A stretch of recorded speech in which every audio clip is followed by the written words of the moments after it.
Why raising your GLP-1 dose isn't always the smart move.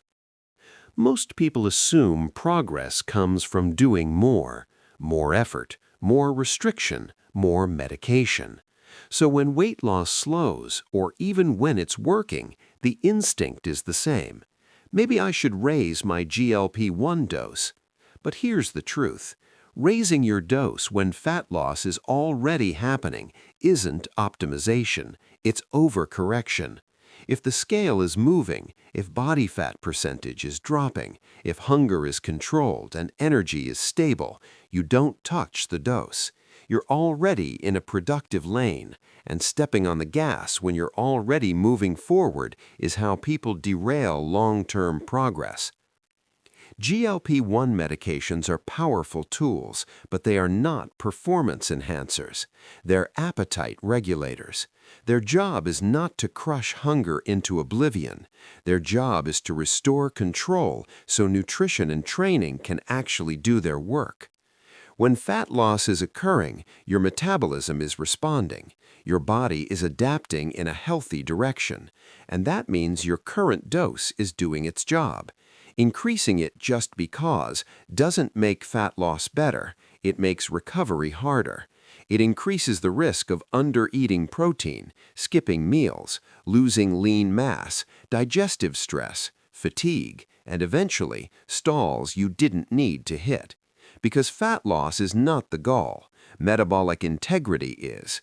This is where intentional nutrition matters. GLP-1 works best when it supports food choices, not when it replaces them. Protein intake, resistance training, recovery, micronutrients, sodium balance, hydration. These are the things that protect muscle, and muscle is not optional.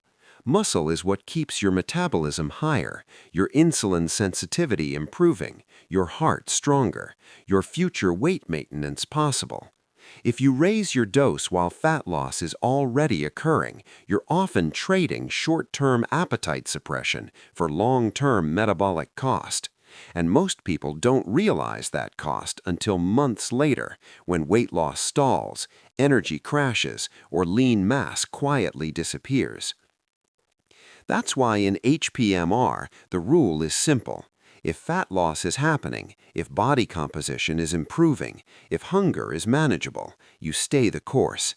That's not playing small, that's playing smart. Dose increases are tools, not rewards. They're there for plateaus, loss of control, or metabolic resistance, not impatience. Progress doesn't come from constantly pushing harder. It comes from knowing when not to push at all. Because the goal isn't to lose weight as fast as possible.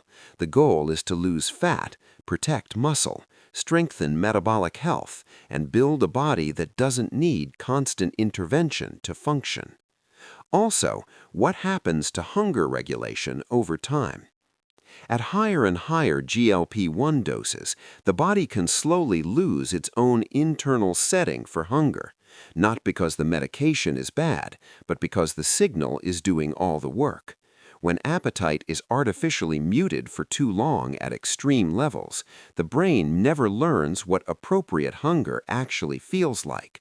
So when the dose comes down or disappears, hunger doesn't return smoothly.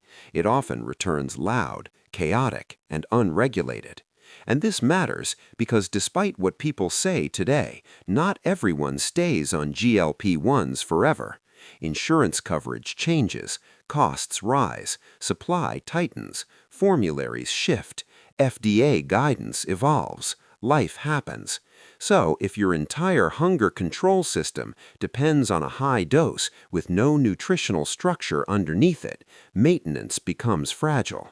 But when GLP-1 is used as a support, not a replacement, the body learns again.